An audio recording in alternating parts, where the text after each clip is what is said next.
ஆண்டவராகிய இயேசு கிறிஸ்துவின் நாமத்தினாலே இந்த விடுதலை நிகழ்ச்சிக்கு உங்களை வரவேற்கிறேன். நடைமுறை கிறிஸ்துவம் என்பதை குறித்து நம்ம கற்றுக்கொண்டிருக்கிறோம். ஏன் இது ரொம்ப முக்கியம் அப்படின்னா, இன்னைக்கு வேதத்தை அறிந்த அளவுக்கு வேதத்தின்படி வாழ நம்மால் இயலவில்லை, அல்லது இப்படி சொல்லலாம், டாக்ட்ரினல் நாலேஜ், அதாவது எது சரியான சத்தியம் அப்படிங்கிறத தெரிந்து கொண்ட நமக்கு அந்த வாழ்வியல் மேல அந்த அளவுக்கு நமக்கு உடன்பாடு இல்லை. அல்லது இப்படி சொல்லணும் அப்படின்னா, நல்ல சத்தியம், சரியான சத்தியத்தை தெரிஞ்சு வச்சுட்டு புறஜாதி மாதிரியே வாழ்கிறோம். ஸோ அவனுக்கும் நமக்கும் வாழ்க்கையில இந்த வித்தியாசம் இல்லை, ஆனா சித்தாந்தங்கள்ல மட்டும் வித்தியாசம் இருக்கு. ஆனா பவுல் தன்னுடைய நிருபங்களை எழுதும்போது எல்லாமே உபதேச கோட்பாடுகளை எழுதிட்டு, ஏன் தெரியுமா இதெல்லாம் உனக்கு எழுதுனேன், இதெல்லாம் தெரிஞ்சு நீ இப்படி வாழணுங்கிறதுக்காகத்தான் எழுதுனேன் அப்படின்னு சொல்லி எழுதுறாரு. அப்படி எழுதப்பட்ட ஒரு மிக முக்கியமான ஒரு அதிகாரம் ரோமர் 12வது அதிகாரத்திலிருந்து ஆரம்பிக்கக்கூடிய காரியங்கள். முதல் 11 அதிகாரம் தேவன் நமக்கு என்னெல்லாம் செய்தார்னு எழுதினவர் 12வது அதிகாரத்திலிருந்து இவனும் எதுக்கு செஞ்சாரு தெரியுமா, நீ இப்படி வாழணுங்கிறதுக்காகத்தான் அப்படின்னு சொல்லி எழுதி வைக்கிறாரு. அப்படி எழுதும் போது கூட பவுல் ஒரு ஆர்டர் மெயின்டைன் பண்றாரு. எப்படி மெயின்டைன் பண்றாரு அப்படின்னா, ஒரு தனிப்பட்ட மனுஷனா நீ எப்படி வாழணும், அதற்கு அடுத்து ஒரு கிறிஸ்தவ சகோதரனா நீ எப்படி வாழணும், அதற்கு அடுத்து இந்த பொல்லாத மக்கள் மத்தியில நீ எப்படி வாழணும், உன்னை துன்பப்படுத்துகிற மக்கள் மத்தியில எப்படி வாழணும், ஒரு அரசாங்கத்துக்கு கீழே எப்படி வாழணும், இப்படி அதாவது நம்ம வாழ்க்கையில அவர் கவர் பண்ணாத ஏரியாவே இல்லை, அப்படி கவர் பண்றாரு. அப்படி கவர் பண்ணும் பொழுது பொதுவா மற்ற மக்கள் மத்தியில நான் எப்படி வாழணும், எஸ்பெஷலி எனக்கு ஒருத்தர் தீமை செஞ்சானா அவன் முன்னாடி எப்படி வாழணும் அப்படிங்கிற காரியத்தை குறிச்சுதான் கடந்த சில நாட்கள் நம்ம கத்துட்டு இருக்கிறோம். ரோமர் 12வது அதிகாரம் 17வது வசனம். அந்த வசனம் எப்படி சொல்லுது, ஒருவனுக்கும் தீமைக்கு தீமை செய்யாதிருங்கள், எல்லா மனுஷருக்கு முன்பாக யோக்கியமானவைகளை செய்ய நாடுங்கள். இதுதான் நம்ம பார்த்துட்டு இருக்கிறோம். இப்ப எனக்கு தீமை செஞ்சவனுக்கு நான் தீமை செய்யக்கூடாது. கடந்த எபிசோட்ல 3 காரணங்கள் சொன்னேன். ஒண்ணு, அவன் அறியாம எனக்கு செய்யறான், அது எனக்கு தெரியணும். எனக்கு தெரிஞ்ச கிறிஸ்து அவனுக்கு தெரியல, அதனாலதான் பிரச்சனை. 2வது, என்னுடைய வேதம் அவனை நேசிக்க சொல்லுகிறது, அதனால அவனுக்கு பதிலுக்கு என்னால தீமை செய்ய முடியாது. ஏன்னா நான் நேசிக்கிற ஒரு மனிதனுக்கு விரோதமா நான் எப்படி தீமை செய்ய முடியும். 3வது, எல்லாமே சகலமும் தேவனுடைய ஆளுகைக்கு கீழே தான் இருக்கு. ஸோ அதனால அவன் என்ன தீமை செஞ்சதும் சீமையை தூசிச்சதா இருக்கட்டும், கர்த்தர் பார்த்துட்டு இருக்கிறாருப்பா, ரைட்டு. அப்போ 4வது, நான் எப்படி பழி வாங்க முடியும், அவனுக்கு தீமைக்கு தீமை செஞ்சு நான் பழி வாங்க முடியாது அப்படின்னு சொல்லி பார்த்தோம். அப்ப நான் என்னதான் செய்யணும் அப்படின்னு சொல்லி பார்க்கும் பொழுது ஒரு சில காரிய வேதம் சொல்லுது. முதலாவது, அவனை வெறுக்க கூடாது அப்படின்னு சொல்லி பார்த்தோம். மத்தேயு 5வது அதிகாரம் 44வது வசனம். அவன் உங்களை சத்ருவா இருக்கலாம், சபிக்கிறவனா இருக்கலாம், பகைக்கிறவனா இருக்கலாம், துன்பப்படுத்துகிறவனா இருக்கலாம், நிந்திக்கிறவனா இருக்கலாம். நான் என்ன பண்ணலாம், அவனை சிநேகிக்கணும், அவனை ஆசீர்வதிக்கணும், அவனுக்கு நன்மை செய்யணும், அவனுக்கு ஜெபம் பண்ணணும். இதை தவிர வேற எதுவும் செய்ய முடியாது. ஸோ ஆப்வியஸா there is no room to hate others. So அவனை வெறுப்பதற்கு வழியே இல்லை. 2வது என்ன செய்யணும் அப்படின்னு பார்க்கும் பொழுது, அவனை சபிப்பதற்கும் எனக்கு வழி கிடையாது. இப்படி அதாவது பல முறை ஒருத்தர் தீமை செஞ்சான்னா அவனுக்கு பதிலுக்கு தீமை செய்ய நம்மளால முடியாது, ஏன்னா நம்ம கிறிஸ்தவங்கல்ல. ஆனா என்ன சொல்லுவோம் தெரியுமா, கர்த்தர் பார்த்துட்டே இருக்காரு பிரதர், கண்டிப்பா கர்த்தர் ஒரு முறை கணக்கு கேட்பாரு. இதுக்கு என்ன அர்த்தம், பார்க்க ரொம்ப ஒரு ஸ்பிரிச்சுவல் மாதிரி தெரியும், பேசிக்கா அவனை சபிக்கிறீங்க. அதான் என்ன சொல்ல வரீங்க அப்படின்னா, என் மேல கையை வச்சல, என் மேல கையை வச்ச உடனே அவர் என்ன பண்ணுவாருன்னு பாரு. அதாவது பேசிக்கா நான் சபிக்கல, ஆனா எனக்கு பதில் அடியால ஆண்டவரை பயன்படுத்துற. புரியுதா உங்களுக்கு? ஆண்டவரே நான் அடிக்க மாட்டேன், ஏன் அப்படின்னா நீங்க சொல்லிட்டீங்கல்ல தீமைக்கு தீமை செய்ய, அதனால என் சார்பா நீங்க 4 போட்டுருங்க ஆண்டவரே அப்படிங்கறத அவங்ககிட்டே சொல்லுவோம். அவன் நம்ம ஆண்டவரை பத்தி பெருமையா நினைப்பான். பாத்தீங்களா, பேசிக்கா சபிக்க கூட கூடாது அப்படின்னு வசனம் சொல்லு. சரி, அடுத்து வேற என்ன செய்யலாம்? 3வது காரியம், அப்போ அவனை வஞ்சித்திரலாமா? நானா நேராப்பா எதுவும் செய்ய மாட்டேன், ஆனா தானா நடந்தா எனக்கு பிரச்சனை தெரியாது பிரதர். அதாவது எப்படின்னா, நான் அடிக்க மாட்டேன், ஆனா இன்னொருத்தன் அடிச்சான் அப்படின்னா நான் தடுக்க மாட்டேன். புரியுதா உங்களுக்கு? இப்போ உங்க பிள்ளைய ஒருத்தன் அடிக்க வந்தான்னா உங்க உயிரை கொடுத்து நீங்க காப்பாத்துவீங்க. ஆமா, உங்களை நேத்து ஒருத்தன் அடிச்சிட்டான், இன்னைக்கு அவனை ஒருத்தன் அடிக்க வரான், இப்ப நீங்க என்ன பண்ணுவீங்க? நான் அடிக்கல, கர்த்தர் பார்த்துட்டே இருக்காரு பிரதர், பாத்தீங்கல்ல அப்படின்னு. ஆனா வசனம் அதுவும் தப்புன்னு சொல்லுது. ஏன்னா இது ஒரு ஏமாத்து வேலை, அப்படித்தானே? உண்மையிலே அன்பு இருந்தா நீங்க காப்பாத்திருப்பீங்க, உண்மையிலே அன்பு இல்லை, அதனால ஃப்ராட் பண்றீங்க. ஆமா, அதான் உண்மை, அதான் ஃப்ராடு. வசனம் அப்படிதான் சொல்லுது. வாசிக்கிறேன் பாருங்களேன். லேவியராகமம் 19வது அதிகாரம் 13வது வசனம். பிறனை ஒடுக்காமலும் கொள்ளையிடாமலும் இருப்பாயாக, கூலிக்காரனுடைய கூலி விடியற்காலம் மட்டும் முன்னிடத்தில் இருக்கலாகாது. இதுல அந்த கான்டெக்ஸ்டா எடுக்காம பிரின்சிபல் எடுத்தோம் அப்படின்னா, என்ன செய்யணுமோ மற்றவனுக்கு அதை செய்யாம மிஸ் பண்ணிடாத. ஒருத்த வேலை பார்த்தான்னா அவனுக்கு கூலி கொடுக்கணும், கரெக்டா கொடுத்துரு. ஒருத்தனுடைய பொருள் உங்ககிட்ட இருக்குது அப்படின்னா அவன் பரவாயில்ல கேட்கல வச்சு நம்ம அப்படியே அந்த ஆட்டையை போட்டுடலாம் அப்படிங்கிற மாதிரி வச்சுக்கலாமா?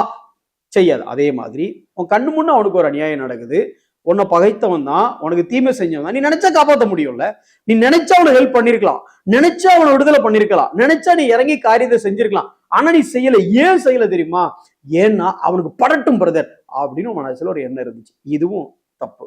சரி, இன்னொரு வசனம் சொல்றேன். 1 தெசலோனிக்கேயர் 4வது அதிகாரத்துல இந்த வசனம் எடுத்து பாருங்களேன். தன் சகோதரனை வஞ்சியாமலும் இருக்க வேண்டும் அப்படின்னு இருக்கு. அவர் யாரு? ஒருவேளை கிறிஸ்தவ சகோதரனா இருந்தாலும் உங்களோட சகோதரன் தான். 2வது, அவரு தேவனுடைய சாயல்ல படைக்கப்பட்ட மனிதன், நல்லவனோ கெட்டவனோ. இப்போ நீங்க என்ன பண்றீங்கன்னா வஞ்சிக்கிறீங்க. எப்படி வஞ்சிக்கிறீங்க? அவனுக்கு உதவி செய்ய உங்களால முடியும், ஆனாலும் உதவி செய்யாம இருக்கிறீங்க. அப்ப என்னது? உதவி செய்ய முடிந்தும் நீங்க முடியாம இருக்கிறீங்கன்னா பேசிக் என்ன தெரியுமா? ஐ எம் ஹெல்ப்லெஸ் அப்படின்னு நீங்க ப்ரொஜெக்ட் பண்றீங்க. But actually you can help him. அப்போ எனக்கு ஒருத்தர் தீமை செய்தாலும் அவனுக்கு நன்மை செய்ய வாய்ப்பு இருக்குமானால் நான் அவனுக்கு நன்மை தான் செய்யணும். முதல்ல வெறுக்கக்கூடாது அப்படின்னு வேதம் சொல்லுது. அவனை சபிக்க கூடாதுன்னு வேதம் சொல்லுது. 3வது, அவனை வஞ்சிக்க கூடாது அப்படின்னு சொல்லுது. இன்னும் 4வது ஒரு காரியம் பார்த்தீங்கன்னா, என்னை பத்தி அவன் பேசினால அட்லீஸ்ட் என்னால காரியத்துல தான் செய்ய முடியல, வாயிலையாவது 4 வார்த்தை கேட்டுக்கிறேன் பிரதர். நம்ம அப்படித்தானே பேசிக்க.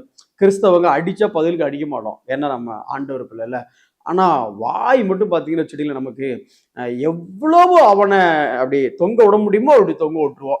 ஏன் அப்படின்னா அடிச்சா தப்பு, அப்ப பேசுனா மட்டும் தப்பு இல்லையா? அவன்லாம் நல்லா இருப்பானா பிரதர் அப்படின்னா அதுக்கு நீங்க அவன் தலையில கள்ள தூக்கி போட்டிருக்கலாம். வசனம் எப்படி சொல்லுது அப்படின்னா, தீத்துக்கு பவுல் எழுதும்போது 3வது அதிகாரம் 2வது வசனத்துல பவுல் இப்படி சொல்றாரு பாருங்களேன். ஒருவனையும் தூசியாமலும் சண்டை பண்ணாமலும். அப்போ ஒருவனையும் சொல்லி வரும் பொழுது அதுல உங்களுக்கு தீமை செஞ்சவனு இன்க்ளூடட் தான் நினைக்கிறாங்க. ஒருவனையும்னா ஒரு கிறிஸ்தவ சகோதரனையும், ஒரு நன்மை செய்த சகோதரனையும், அல்லது உங்களுக்கு நல்லவராய்ப்படுகிற ஒருவரையும் அப்படின்னு இல்லை.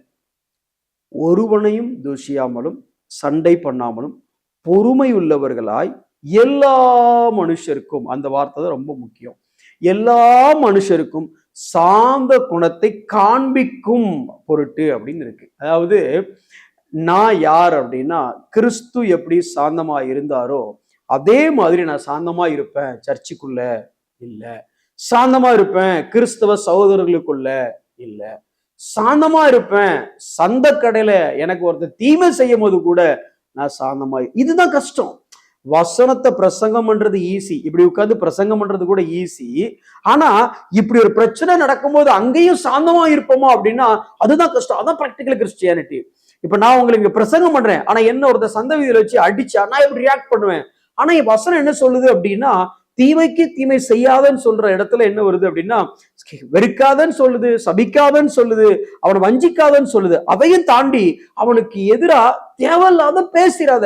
To not speak evil against the one who is harming you. உன்னை துன்பப்படுத்துகிறவனாகவே இருந்தாலும் அவனுக்கு விரோதமா வாயை திறந்து வார்த்தைகளை பயன்படுத்திடாத, சண்டை போட்டுறாத, தூஷணமா பேசிடாத. அப்ப நான் என்னதான்யா பண்ணணும் அப்படின்னு நீங்க கேட்டீங்கன்னா, உடனே அதுக்கும் வேதம் சொல்லுற காரியம், உன் டியூட்டியை மட்டும் பண்ணு. என் டியூட்டியா? என்ன டியூட்டி? அதான்ப்பா உன் டியூட்டி இல்ல.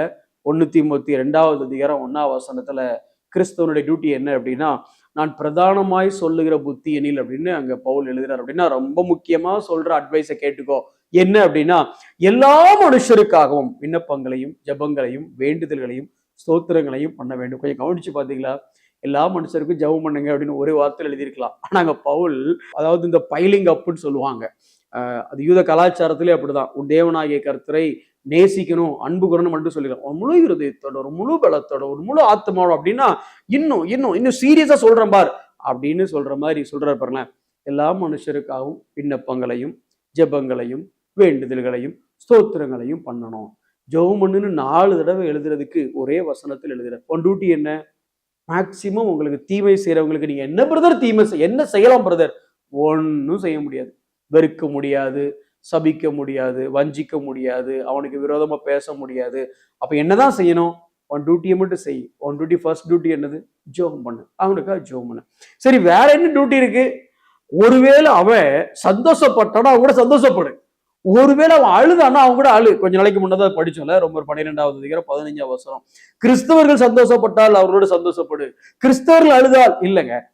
உலகத்துல யாரு கஷ்டப்பட்டாலும் அந்த கஷ்டத்துல பங்கு கொள்றவங்களா அல்லது அதை உணர்கிறவர்களாக அவரோட பாரத்தை அந்த வழியை உணரக்கூடியவனா இருக்கணும். ஏன்னா கிறிஸ்து அப்படித்தானே இருந்தார்ல. அப்படி மேல நடந்து வந்துட்டு இருக்கிறாரு. அநேக ஜனங்கள் மேய்ப்பன் இல்லாத ஆடுகளா இருக்கிறாங்க. பிரசங்கம் பண்ணா எவன் ஏத்துப்பான் எவன் ஏத்துக்க மாட்டான்னு தெரிஞ்சு ஆண்டு வருத்தப்படல. அநேக ஜனங்கள் அங்க மெய்ப்பன் இல்லாத ஆடுகளை போல இருக்கிறாங்கன்னு பார்த்த உடனே அவர் மனதுருகி அப்படின்னு வருது. நாயினூர் விதவை பையனை உயிரோட எழுப்புனா ஏத்துப்பாளா ஏத்துக்க மாட்டாளான்னு தெரியாது. ஆனாலும் அவ கூப்பிடல, அவரா போனார் தானே. அதே மாதிரி சந்தோஷப்படுகிறவர்களுடைய சந்தோஷப்படுங்கள், யாரா இருந்தாலும் சரி. அழுகிறவர்களுடைய அழுங்கள். கடைசியா என்ன செய்யணும்? எப்படி பிரதர் பழி வாங்கலாம்? ரொம்ப சிம்பிள் பிரதர். கலாத்தியர் 6வது அதிகாரம் 10வது வசனம் அப்படி சொல்லுது. ஆகையால் நமக்கு கிடைக்கும் சமயத்திற்கு தக்கதாக, எப்படிலாம் நேரம் கிடைக்கோ அப்படிலாம் யாவருக்கும் விசேஷமாக விசுவாச குடும்பத்தாருக்கும் நன்மை செய்ய கடவும். விசேஷமா விசுவாச குடும்பத்தார் நன்மை செய்யணும். அதாவது ஸ்பெஷலா எஸ்பெஷலி நம்ம பிலீவர்ஸுக்கு ஹெல்ப் பண்ணணும். அப்போ இன்னொரு பக்கம் இன்னொன்னு சொல்லுது, கவனிச்சிங்களா? எஸ்பெஷலி பிலீவர்ஸுக்கு அப்படின்னா ஜென்ரலி மற்றவங்களுக்கு ஹெல்ப் பண்ணணும். இப்போ பேசிக்காக அவனுக்கு என்ன செய்யலாம்? உதவி செய்யலாம், அவனுக்காக ஜபிக்கலாம், அவனுக்காக அவனுடைய இன்னல்லையும் சந்தோஷத்துலையும் பங்கு பெறலாம், அவனுக்காக நாம் உதவி செய்யலாம். பிரதர், தீமைக்கு தீமை செய்யக்கூடாது, அதோட வசனம் நிப்பாட்டல. நான் என்ன செய்யணும் அப்படின்னு வேதம் கற்றுக் கொடுக்கிறது. அவனை வெறுக்கக்கூடாது, அவனை சபிக்கக்கூடாது, அவனை வஞ்சிக்கக்கூடாது, அவனுக்கு விரோதமாக நான் பேசக்கூடாது. ஆனால் நான் என்ன செய்யலாம்? அவனுக்காக நான் ஜபிக்கலாம், அவனுக்கு நான் உதவி செய்யலாம், அவன் மேலே நான் இரக்கம் பாராட்டலாம். அப்படிப்பட்ட மனநிலைமையை தேவன் நமக்கு தரட்டும். கண்களை மூடி நாம் செபிப்போம். அன்புள்ள ஆண்டவரே, உமக்கு நன்றி செலுத்துகிறோம். அப்பா, எங்களுக்கு தீமை செய்கிறவர்களுக்கு தீமை செய்யாமல் அவர்களுக்காக ஜபிக்கிறவர்களாகவும், ஆண்டவரே அவர்களுக்கு உதவி செய்கிறவர்களாகவும், அவர்களுடைய ஆண்டவரே இன்ப துன்ப வேலைகளிலே பங்கு கொள்ளுகிறவர்களாகவும், அப்பா அவர்களோடு ஆண்டவரே தகப்பனே அவர்களோடு இசைந்து அவர்களை உங்களுடைய அன்புக்கு நடத்தி வர எங்களுக்கு தேவையான கிருபையை தாரும். இயேசுவின் மூலம் ஜெபிக்கிறோம் நல்ல பிதாவே, ஆமென்.